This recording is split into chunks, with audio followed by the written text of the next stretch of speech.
The views and opinions of this broadcast do not reflect the views and opinions of Armed Media, UNU Productions and its affiliates. Enjoy the show.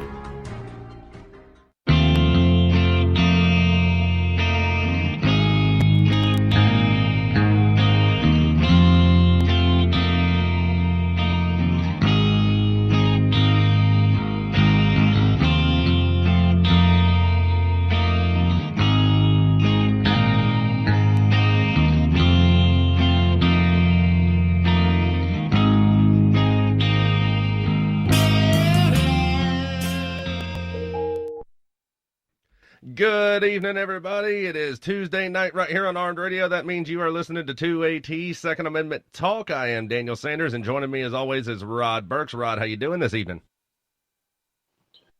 Man, I'm going batshit fucking crazy. I've had it up to here with being unable to go out and visit. I'm chomping at the bit to get out of the house and go do shit. How about you? Not to make you jealous or anything, but I was actually out at the bar last night. They opened up bars and everything for the most part here in Alabama, so it was a good night for me last night. I was actually able to get out and socialize and do some stuff, and had a really good time with it. So, again, not to make you jealous or anything, but it was a fun night last night. I hate you. I don't blame you. Oh, man. So like we always do at the start of every show here, we want to give a big shout out to the troops, to the men and women serving overseas and on the home front. We appreciate everything y'all are doing for us. Keep up the good work and come home safe. We're all rooting for you here back home. And a special thank you to all of the medical personnel, first responders, emergency personnel, everybody taking care of us during this pandemic. We appreciate what y'all are doing for us as well. So we've got a special show for you this evening. I'm really looking forward to this. A couple weeks ago, we talked about here on the show ways you can keep up training at home, say like if you're not able to get out and go to the firing range or something like that. Things and stuff you can do at home to help keep your training up so you don't lose the skill set of, trigger discipline and drawing from your holster and all this other stuff. And one of the products that we mentioned on the show was the iTarget home training laser system. And we actually have with us this evening Joe Crouch, the owner and inventor of the iTarget system. Joe, how you doing this evening? I'm doing good. Thank you for having me on the show. Well, we're glad that you're here with us. So, now, tell us a little bit about yourself as far as your background that got you to where you were, where you decided that this was a good product for you to build on, basically. Well, back in around 2015, I'm actually in Los Angeles, California, and I've always been a second rights supporter, proud American, all that, but I've never owned a gun.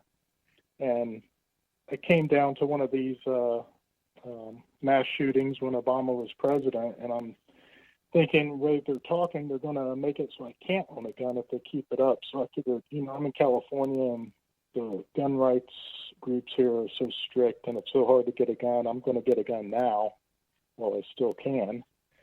And so I went ahead. I got my first gun, a Glock 19, and I was going to the range, shooting it, training and everything, and I wanted my wife to be comfortable with it since I was going to have it in the house, and I wanted her to be able to defend herself and in case something ever happened.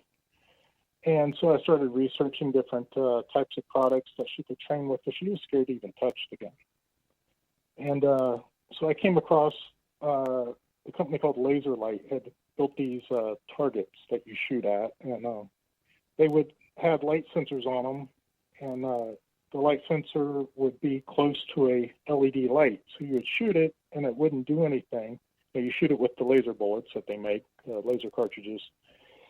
And when you're done, you shoot the lower corner, and it would light up. And it was like $400, and it was $100 for the laser cartridge.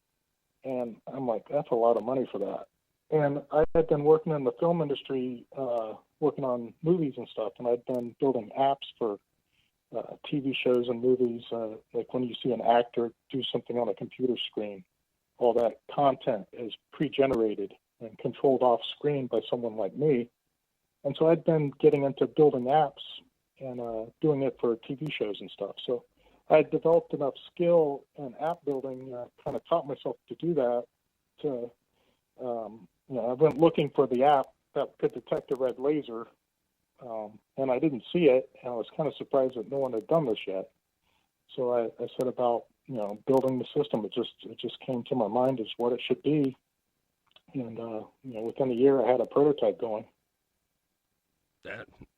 Okay, so now you said you're in Los Angeles. You're in California, one of the strictest gun control states in the country.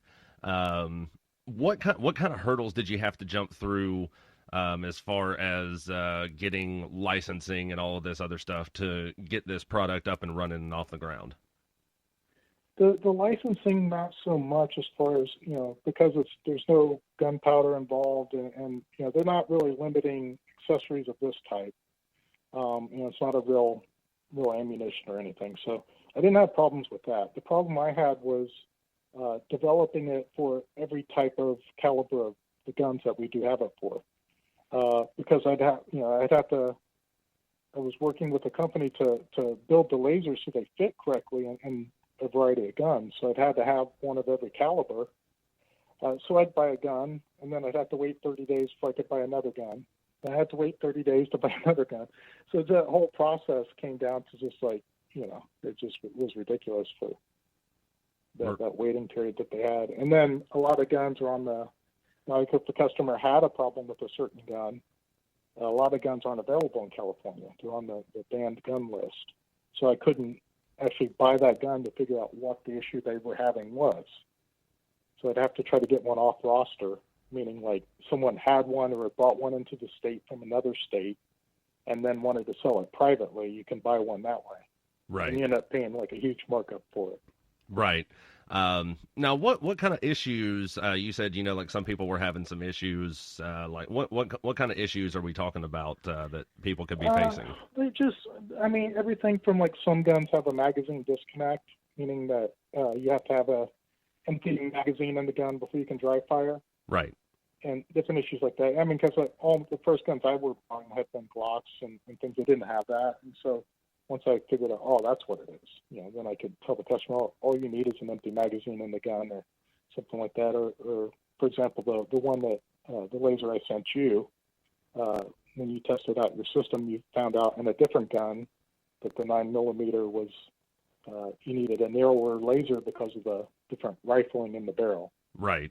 Yeah, and that was something, as much as I know about firearms and ballistics, I actually did not know that there was different tolerances within the lands of the barrel, within the grooves, the rifling and everything. Rod, as a reloader, somebody that does reloading on a regular basis like you do, how much experience have you run into as far as barrel tolerances? I know you own multitude of firearms and everything. What kind of barrel tolerances have you run into between same caliber but different makes of firearm? And I guess I don't really have the tools to give the exact tolerances between, I have multiple 308s. And by the way, I do not have a lot of guns. If the ATF is listening, I've got enough to defend myself. But what I've noticed, because with reloading, it's really about your pressures, and the how far down you seat the bullet, right? And then basically how much that bullet moves or has to jump before it interacts with the lanes and grooves. And I'm getting all this. Obviously, I don't have the instrumentation to tell me, what my chamber pressures are, or even muzzle velocities. But I can get velocities from about. I've got a chronograph. It's basically got a start and a stop gate, and it's got two, two wires that stick up and then a little shield over top, so I know I'm not missing the laser beams basically, that are timing the bullet as it passes through the chronograph, and that'll give me a relative idea of how fast the bullet's moving, feet per second. So I mean, like 3,000 feet per second is kind of the coup de grace, right? I mean, everybody wants to get there.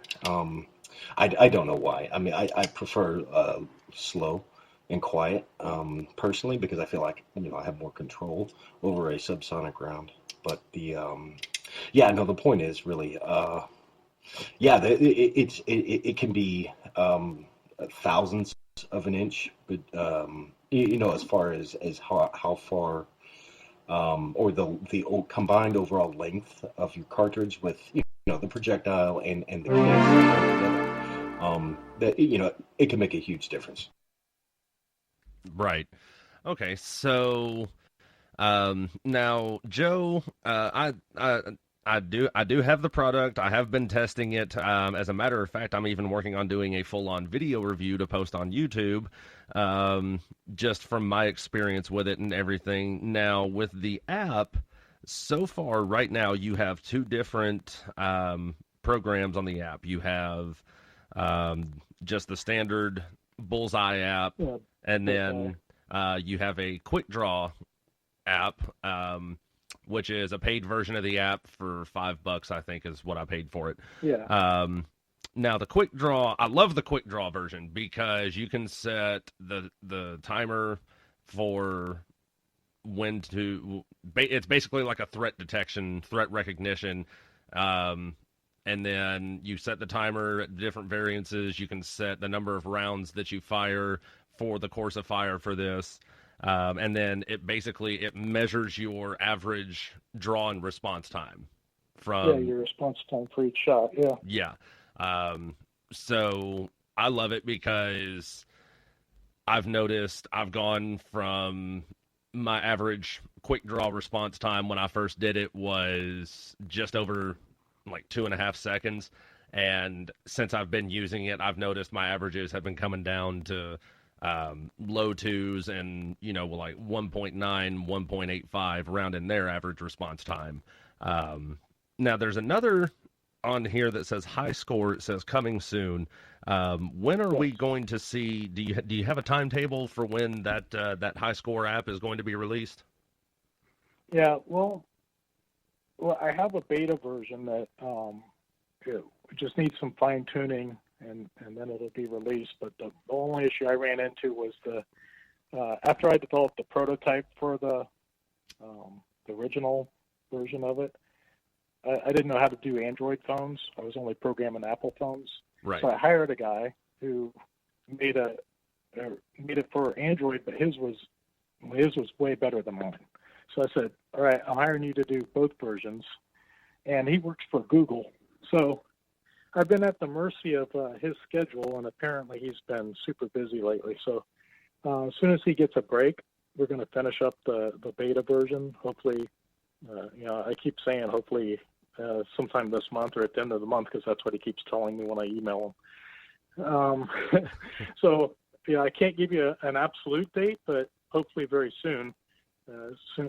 Maybe this Corona thing will cut into his time there. I don't know. Right. So he has time to do a side project, but now what? But I have used it. I've used the beta version, and it's pretty cool. It's more than just that. It's a full-on update of the whole app. Okay. You know how you adjust the target and stuff now? Yes. Where you have to scale it. Well, this is all going to be automatic. It uses those triangles that are on the corners of the target to self-adjust and self-align everything. So different sounds, different size holes that you can choose for the laser. So it's a full-on update once we get it out there. So hopefully soon.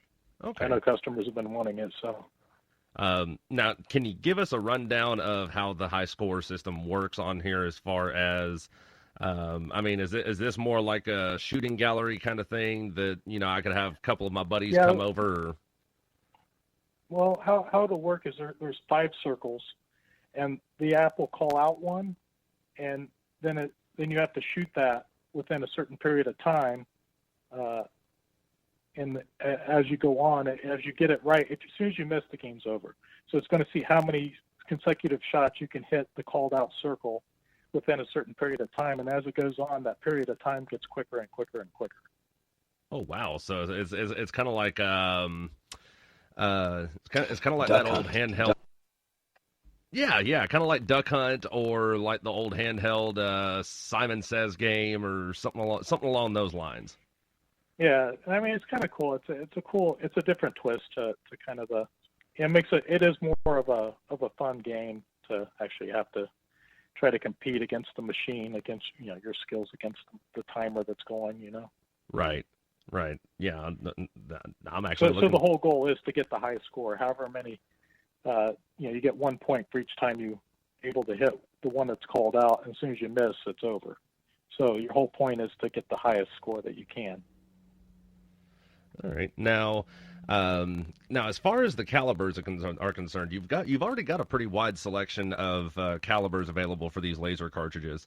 I know you've got the 9mm, the 40 Smith & Wesson, 38 Special, 357 SIG, 5.56, 223, 45. Are we going to see any other calibers in the future, maybe for something like a 5.7 or something along those lines? Yeah. The problem was when we were developing, I knew that, the 223, the AR-15's probably the most popular for the rifle cartridges. So I wanted to hit that one first as far as the rifles. And when we were developing that, I had so many issues with head spacing on the rifles that vary. And when it hits, the firing pin hits that back of that laser to activate that switch, you're only talking like 2 millimeters of movement. And so that I was finding that, so I have a variety of like different end caps. If a customer says it doesn't work, they send me an email and I send them out a longer end cap because their head spacing might be a bigger gap, so. Right. Yeah, the head space on the bolt and the barrel between you say like a Mossberg 5.56. I mean, it's just one of those tolerances. Yeah. Okay. Again, it's the tolerance. There's so many different. You're trying to make something that fits every gun. It's almost impossible. So I have so many different. I want to keep the customers happy and supply for their needs. So that's kind of like been something like to develop for other rifles. It's kind of something like, well, do I want to go there and have to deal with, issues like this? And as we grow as a company, we will. But right now, I'm still, at the stage of, just getting it off the ground and keeping the customers happy with what we're able to do right now. So. Right. Okay. In the future, I'd love to be able to have everything handled like that and see if we can maybe even redesign stuff so I don't have issues with head spacing or something. Right. Rod, what have you got for us? Yeah, so I was just thinking, Joe. I mean, so in my mind, I envision if you've got something that fits in a 223, it's pretty compact. I mean, could almost probably, I could probably fit a 5.7 or anything. I mean, anything except for a 22 rimfire. So any centerfire cartridge, if that piece of the laser, contained the laser, and the other part was just, and that was threaded on the outside. And then you just buy like, hey, I've got a 5.56 or I've got, or even a 5.7. It's just a matter of adjusting how many threads, kind of like whenever you're reloading, right? If you've got your press, you've got to tweak it a little bit to get just the right, combined overall length for your for whatever round you're making. So you start large and you insert it. The laser. If it doesn't work, then you just make a couple of twists. And forgive me, I've never seen the product myself, so I'm just going off of what you're saying. But there's an idea for you. It's free of charge. Yeah. The only issue when the end cap of the laser is a switch, which activates when the firing pin hits it, and that switch contains a little. The switch itself is like a push button pressure activated thing. So one of the issues when we were first developing it was made it to the specs, but some of the firing pins when they'd hit were digging too deep and crushing that switch. So we made it a little shorter, and then some of them weren't digging deep enough to activate it. So it's like we ship them with the shorter one, and then if it doesn't activate it, we ship them a different end cap that's slightly longer. The problem would be adjusting it would be like if they start off too long and they use it once, boom, they've broken the switch, So. Oh, okay. Yeah, I see what you're saying.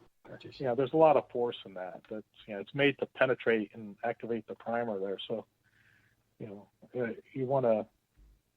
It's why these things are more expensive than just people go online and they look for stuff like this. And they get the bore sights and they the bore sight's like $20 and they think that that's going to work. The bore sight just stays on. It's the activating that switch part, which is the part that's hard to build and becomes costly because there's circuitry in there and stuff to turn that laser on and off. Right. Now, I'm curious, and, I hope I don't offend you by asking this question, but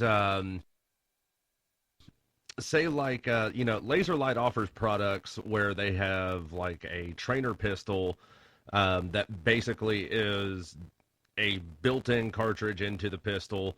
It's a real weight trainer pistol, and when you pull the trigger, it basically activates the switch on the back end of the laser cartridge, just like your cartridge working in an actual firearm.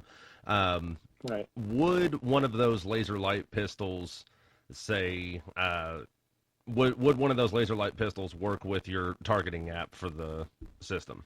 Yeah, actually, what's the company that makes CERT? CERT makes those that are pretty good too. Any red laser should work with it, and it's not something that bothers me. Actually, I love for people to practice, and whatever product that they decide to practice with is good. I'd love for people just to be accurate with their firearms and learn how to use their firearms. Right.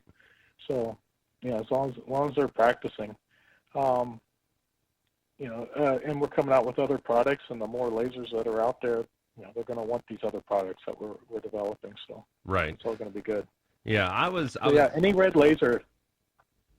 Yeah, I was thinking on it from the standpoint of, say, like, somebody with children, for example,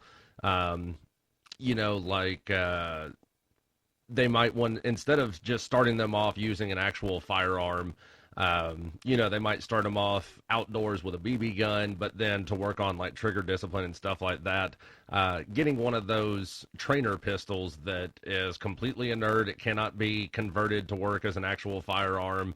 It's basically just the trainer pistol with a built-in snap cap activated laser cartridge. Yeah, that was my thought process behind that, was using one of those and then building up from there, working up to actual firearms. Yeah, I mean, for me, the big part was to actually use your actual firearm. But I understand what you're saying for training children, and you may not want them to have the actual firearm. But in any case, I would, they should be supervised when they're that young anyway. So, right. For me, it's like the price of, like, I bought a CERT pistol to try it out with my system when I designed it. And it wasn't cheap. I mean, I could have bought a real gun for the price. And so, when I look at that, I'm like, is it really worth it? Because all you're really doing is getting the weight in the trigger pull. When I could actually have a real gun, and so I don't know. It's something people have to decide for themselves if that's the way they want to go. But right. For me, I always thought the advantage of the system is to be able to train with your actual firearm. Right. And I fully agree with that from a training standpoint. I definitely am a proponent of the idea of you train with what you're using. There's no sense in me getting a Glock training pistol if I'm carrying a Beretta 9mm every day. So yeah, from that standpoint, I fully agree. Like I said, it was just the idea, somebody might put it in their head, well, I don't want little Johnny or little Susie touching a real gun yet, but I want to get them warmed up to the idea of it, something along those lines. Yeah.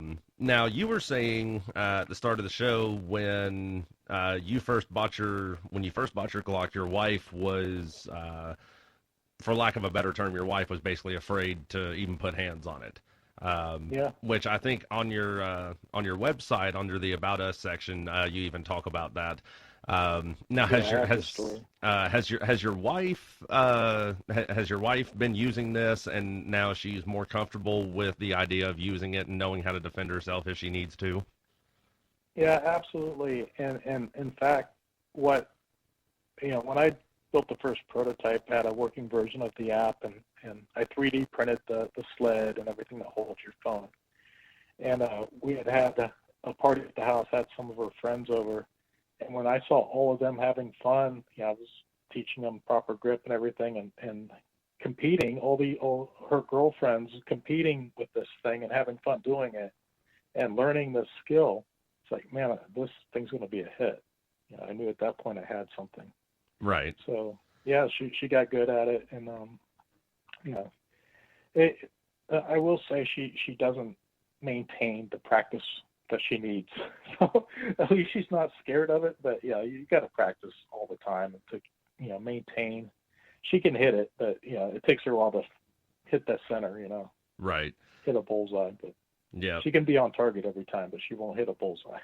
And I mean, when you take into account the point target that gets shipped out with the system, I want to say it's like it was like a 3/4 inch bullseye on paper, and then I think the overall outer diameter of the ring was like 8 inches if I measured that correctly. Yeah, it's 8.5 by 11 sheet of paper that goes in there. Yeah. Yeah. So I mean, if as long as she's, and this is just from my personal opinion, to me, as long as she's getting shots in the center of or not even in the center, but within that outer ring, I mean, she's going to be hitting what she's aiming at as far as self-defense is concerned. I mean, if you think of that as being a torso or something, I mean, you're going to be on target. I mean, you're going to hit an 8-inch target. So. Now, Rod, as an instructor, as a firearms and self-defense instructor, what is your input on what we've just been discussing here? Man, I'm as happy as a puppy with 2 peckers. I'm going to tell you that I would like to be your next order because I want to try this out. Because, man, and I'm not going to lie to you, I absolutely love the smell of cordite, the smell of gunpowder after it goes off. But after a while, making bullets is a lot of work, and it's a little costly. So, I would like to order one of your systems and try it out, because I think it is an awesome tool. Because I've got my stepdaughter. She is so afraid of the bang that I can't get her to pull the trigger. I've even put suppressors on 22s.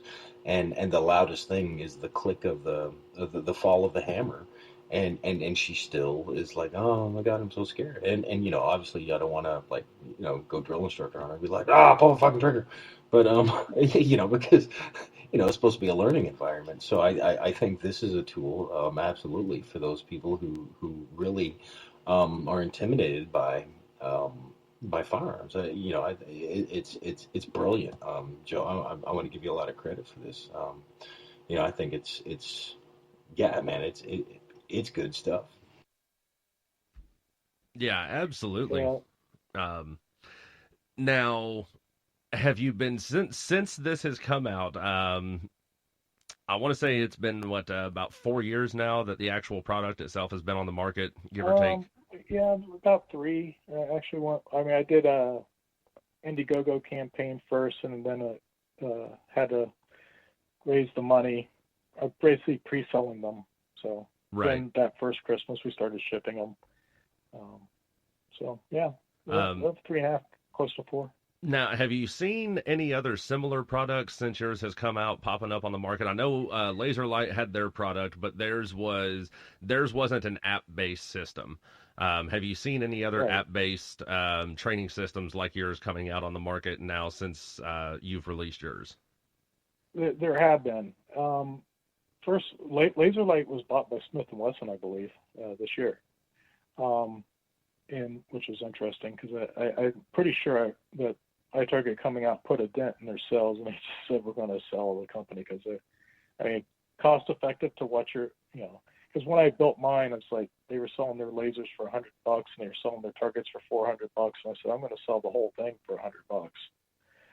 And so I was competing against that as my my price target. And I'm pretty sure I put a big hurt on their sales. So they sold to Smith and Wesson.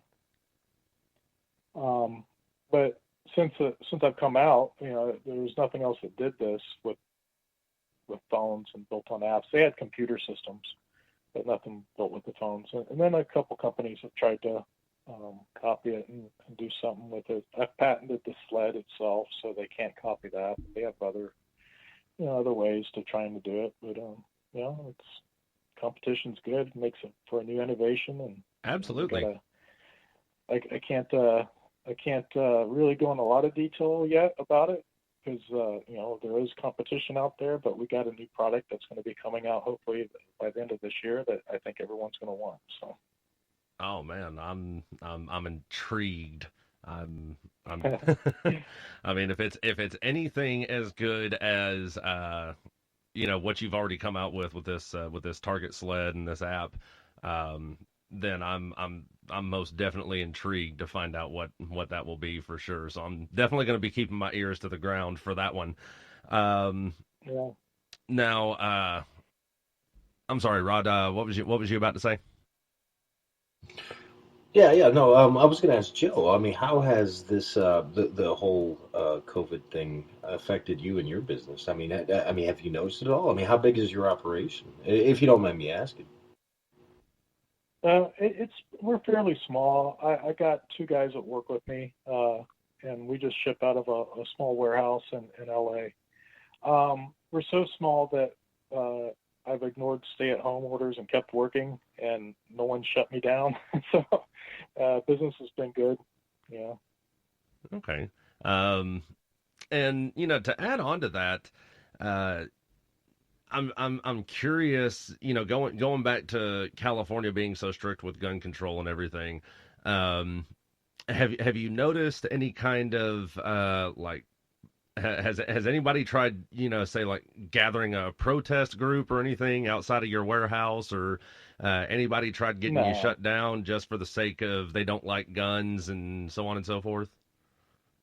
No, but as far as my ads, they do. It's been, when I first started out, I put my life savings into, getting a mold to build the sled was like a $50,000 investment. And so, I basically tapped out of everything I had just to get that built and start getting it out there. And so I didn't have much for advertising. So I just did I was doing Facebook ads, which are fairly inexpensive. You can say, spend $10 a day. Right. And it just, because it was a new thing, I was getting so much free publicity from people just seeing the ad and tagging their friends in it. And so it was like, going viral on Facebook as an ad. So I was getting tons of extra, views for free, basically, because people had never seen something like that before. But then the ads would get shut down.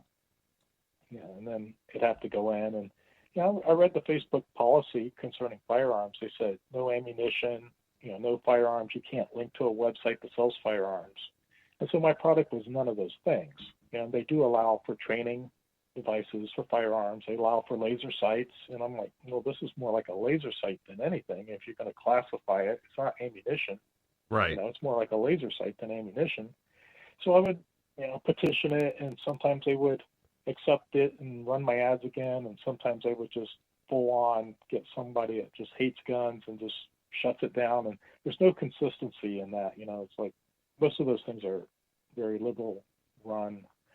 As far as Facebook and Google and all that. And if you get the one person in there, it's making a decision that just isn't into guns, and they're totally going to shut you down. So that's a constant issue. It's been going on since day one. Right. I had like 5 different ad accounts running different ads, and I believe, right now I think only 2 of them are active now. The other ones have been banned. And whereas I'm running the same ads on the 2 that are still active that I was running on the banned ones. So they're very inconsistent. It's kind of frustrating to deal with, truthfully, because I'm paying them now. I'm spending a lot of money on ads with them as well as Google and YouTube and everything else. But it seems like they would want your money, since it's not violating their stated policies.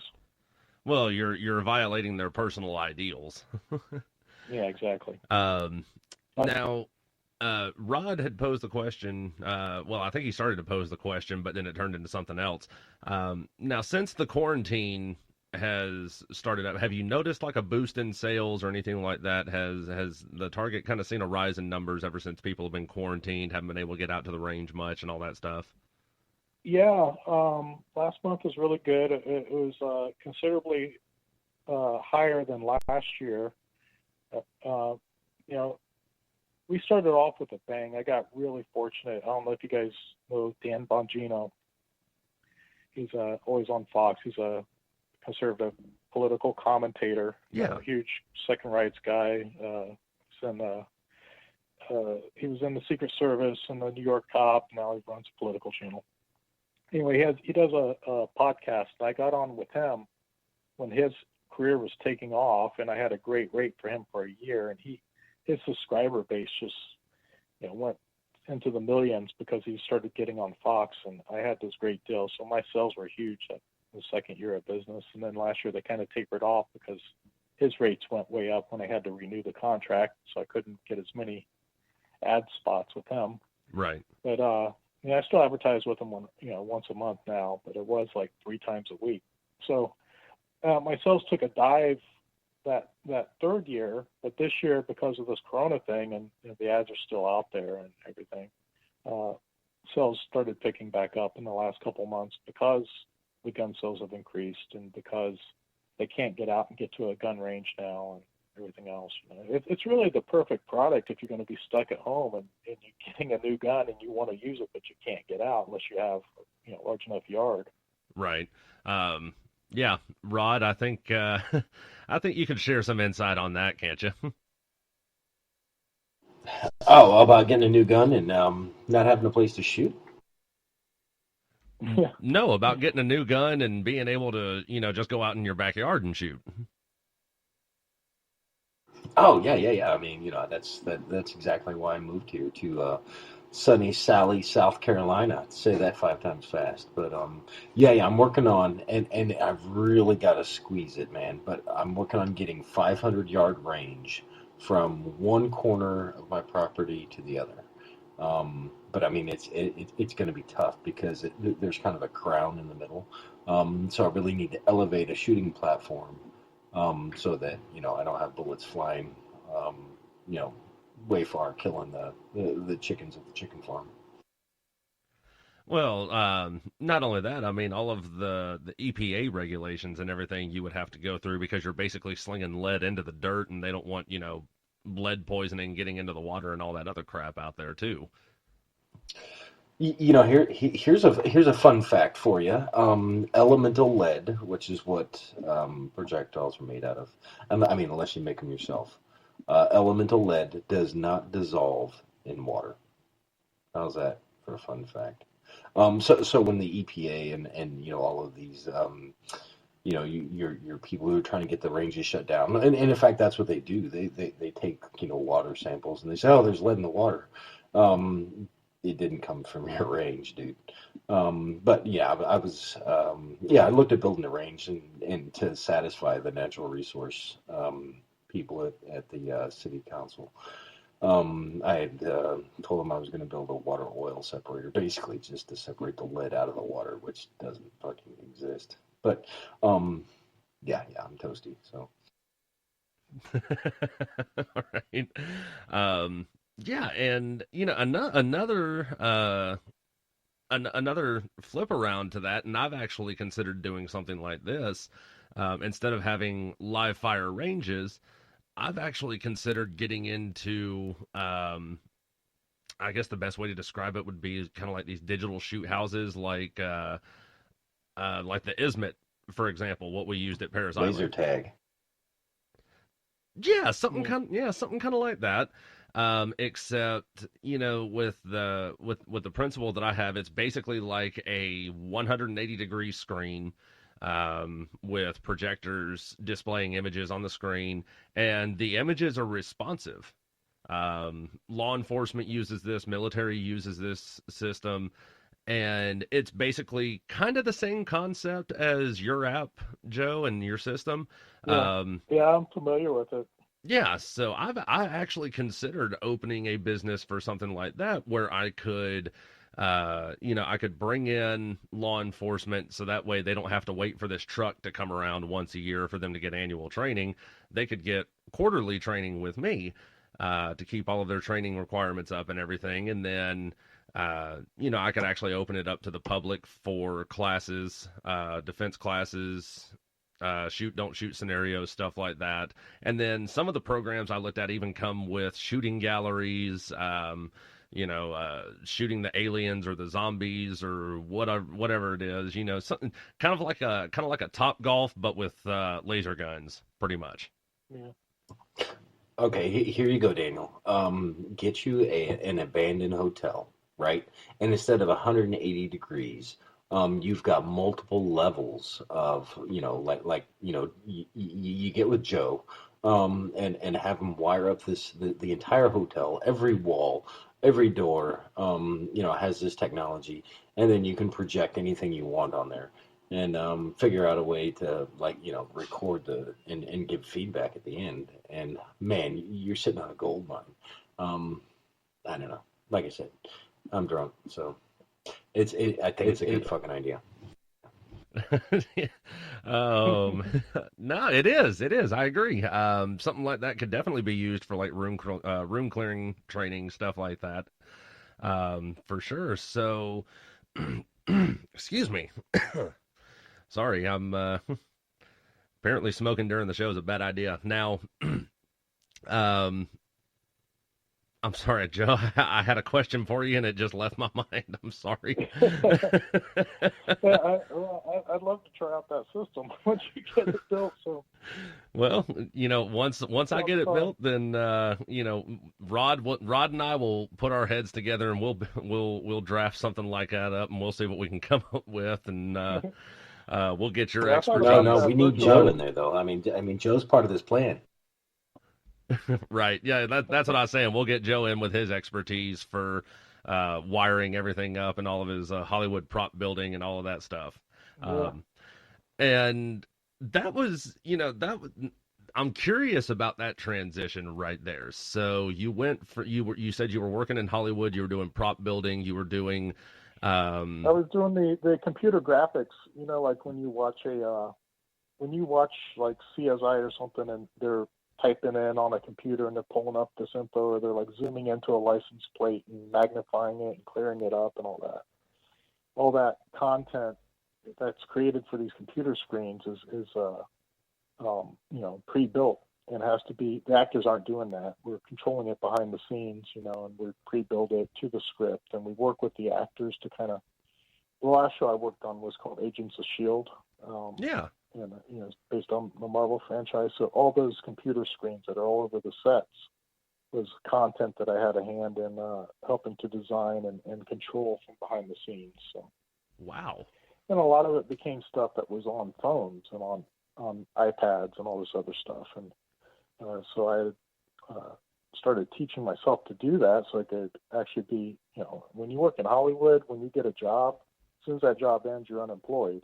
Right. So you always want to have the skills, so they're going to call you when they get another job, when they need someone with those certain skills. So the more skills you have, the more valuable you are, and the more you're going to stay employed. So I was always trying to develop my skills, so I started teaching myself app building and all that type of thing, which ended up, when I had an idea for the iTarget, it was perfect. It's like I had built the skills necessary to do it.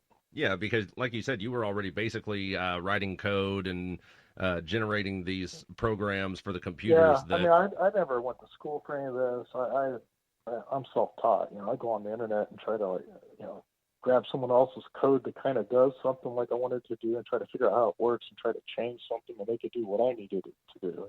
So that type of thing. So that's why when I did get a work, I'm self-taught. That's why I watch so much porn. Because and like nobody's out there teaching people. No, I'm sorry. I didn't mean to step on you. But you know, you were talking about being in Hollywood and all of that, and that was the first thing that came to mind. I was like, oh man, I bet you this guy, like, never mind. I'm gonna leave it alone. But okay, okay. Yeah. I did a lot of TV, not so much the porn.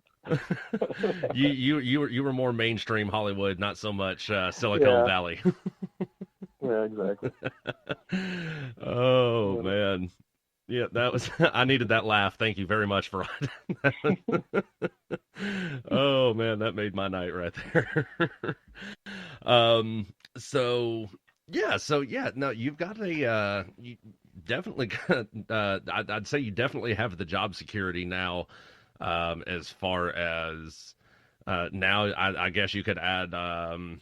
I wouldn't say certified weapons instructor, but I mean, you could write up your resume and say, oh, well, I, built this app and now millions of people all over the world are using this to teach themselves how to defend themselves with it, sort of, kind of. Yeah. Well, I wish it was millions. It's not quite millions. Yeah, I'm working on it. Trying to get it out there, get the word out. Right. Yeah, so I have definitely been enjoying the hell out of this product. I mean, with all the downtime that I have, because my job is apparently not considered essential.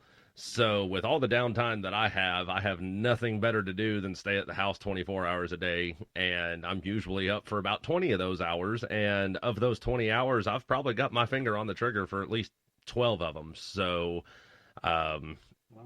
yeah, it's definitely... Is that what you call? Is that what?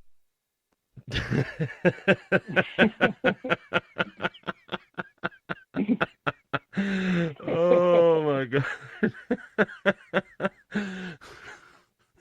Oh Jesus, Roger, killing me. No.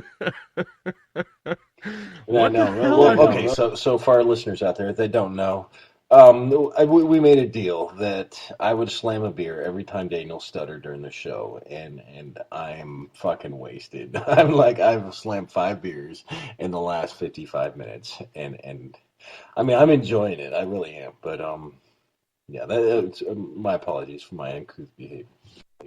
No, I'm so glad we don't have to worry about censors. What the hell are you even drinking over there, Rod? Surely to God, 5 beers has not put you in this shape like that. Round is the shape, or is a shape, I'll have you know. I'm actually there. It's something new. They're these like gold cans, and it's organic. So maybe that's what it is. Maybe it's cow pee. I think that's what it is. It's cow piss, and they add a little bit of alcohol into it, and it tastes the same. Oh my God. Jesus Christ, you're not drinking White Claw, are you?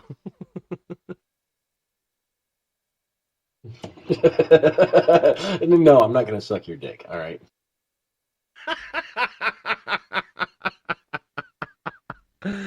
Oh my God. Joe, can you tell we have a good time on this show? I can tell. I'm waiting for Howard Stern to come on. I think Howard Stern would be too embarrassed to come on the show with us.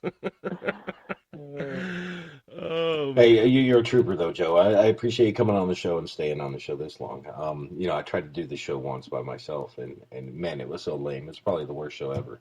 But yeah, it's good to have fresh fresh opinions, fresh perspectives. I mean, like I didn't think. And forgive me, I think of people from California. I've got one of my best buddies, Matt Zimbalist. He lives in California, Southern California, and he's always like, "Oh man, you need to come out. You need to, come to Cali." And I'm like, man, I'm not welcome. My truck's too big. I love my guns, and yeah, I just, I don't know, and maybe it's unfair of me. And it sounds like you're a pretty cool dude. I mean, you're making a product, and you're like, hey man, I'm gonna buy these guns so I can test my product. And you talked about him being, well, I think you said not off the record, off. Yeah. Off roster. Yeah, off roster. And I'm like, yeah, man, this is a guy I want to know if I ever move to California. So, Yeah. So for what it's worth, you've changed my opinion about most Californians. Yeah, I'm thinking about leaving. I'm from Florida originally. I want to move back. I don't know. You got Oh to be yeah, able to we're at afford to Florida. Yeah, move we're out at there. Florida.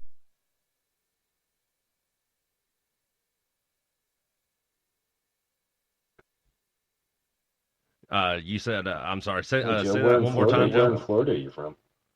I grew up in Punta Gorda, which is 100 miles south of Tampa Punta on the Gorda. Gulf. Yeah, Yeah, Gulf. made the news a while back being hit by a hurricane. West Coast. Yep. So yeah, I'm really amazed at the transition there, going from working in Hollywood, and especially, being a pro gun, pro Second Amendment individual working in Hollywood, being around, it's almost like Tim Allen being in Hollywood. Um, Yeah, Tim Allen, one of the to me one of the best actors I've ever seen, and as down to earth and pro Second Amendment, pro being against political correctness, all of that stuff like that, and for him to be as yeah, successful as he is in Hollywood, um, and then, like I said, you making the transition going from working on TV shows, writing code for computer programs for the shows to use and everything, and then developing this app. Like, I know you said you'd looked at the laser light training system and everything, but what was your overall motivation for wanting to build your own program to compete with laser light? well, because I assumed that this product existed. I just when I was like saw the laser light thing, I'm like, well, there's got to be an app that can detect a red laser. What do I want to spend $400 for this, target thing I shoot at? And it didn't exist. So that was my motivation. It's just, it was an idea that was, for a product that I just assumed already existed, and I couldn't find it anywhere. Right. And for me, that was like, man, this is something that no one's done yet. And it's like, one of those things, one of those moments. It's like, you don't. Every other time I ever had a good idea, I look it up and someone's already invented it. Right. Okay. So this is one thing that hadn't been invented. So, Yeah. but And the hard part, honestly, about it was, there's a lot to getting a product like that off the ground, and having a good idea that you're afraid to share it with people because, you're afraid that because they're, the people you're sharing it with are people that have the skills to do it. right. Because I didn't feel like I had the skills to do it. So I slowly worked on it over time, but I was afraid to share it with anybody because they'd just take the idea from it, So it's like Yeah. one of those things to where, I had to kind of keep it close to my chest as I was building it and trying to figure it all out. Okay.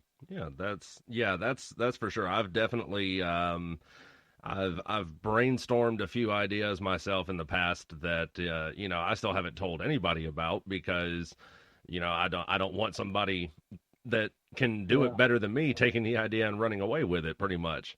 Yeah. Yeah, so that's for sure definitely something to always be on the lookout for our listeners out there that are considering, any kind of invention or improvement on something that already exists. Uh, Keep it to yourself until you know 100% for a fact that it's what you're going to do and you have the capabilities of doing it yourself. Or you trust the people that you're going to be working with on it for sure. Yeah, and get legal coverage, get the non-disclosure agreements, everything else that you need in place to actually, get all that legal stuff taken care of too. Absolutely. Yeah, that was another hard part. I'd never, tried to start my own corporation or anything like that, so I had to go through all that stuff. And I kept getting hit. I still get hit with tax bills that are, what is this tax bill about? What is this? Right. I'm in California. It's like, right. Rod, you were about to say something there. You know what? I think I almost spilled my beer and I was wiping it off my keyboard before it happened. But you know, I was, I think, yeah, all the tax bills. Um, man, I feel for you, brother. I really do. I can't even imagine, paying for all of the bright idea fairies that like to, you know, call California home. But yeah, hey man, if you ever want to come back to the East Coast, give me a holler, and yeah, we'll go throw some lead down range, man. That'll be cool. It'll be awesome. Sounds cool. Excellent. Well, I think we're running short on time here, so we're gonna have to start wrapping it up here. A big thank you, Joe, for coming on the show with us and telling us about your product. I'm definitely, like I said, I'm gonna be keeping my ears to the ground for this new product that you got coming out in the near future, and I'm also gonna be keeping my eyes peeled on the app, looking for the high score release when that comes out. So don't forget to go on Facebook to 2AT Second Amendment Talk. Like us, follow us, interact with us. Let you know what you thought about the show. Share your ideas with us. For future show topics, stuff that you'd like to hear us talk about, and we'll definitely try to get it out there on the air for you. Also, don't forget to tune in on Monday nights here on Armed Radio for my show Two Beards Talking with my co-host Matt Lassiter. With everything going on with the pandemic and everything, it's leaving us no shortage of things to talk about there for sure.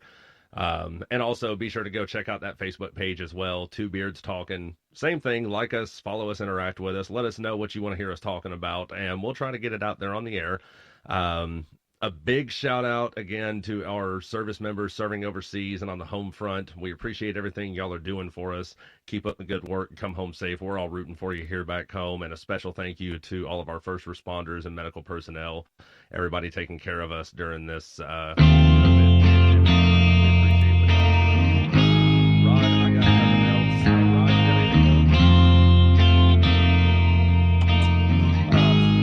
He's got nothing nice to say. Watch your fucking And Joe, thank you again for coming on the show with us. We really appreciate you being on the show. Thanks. Let it go. iTargetPro.com.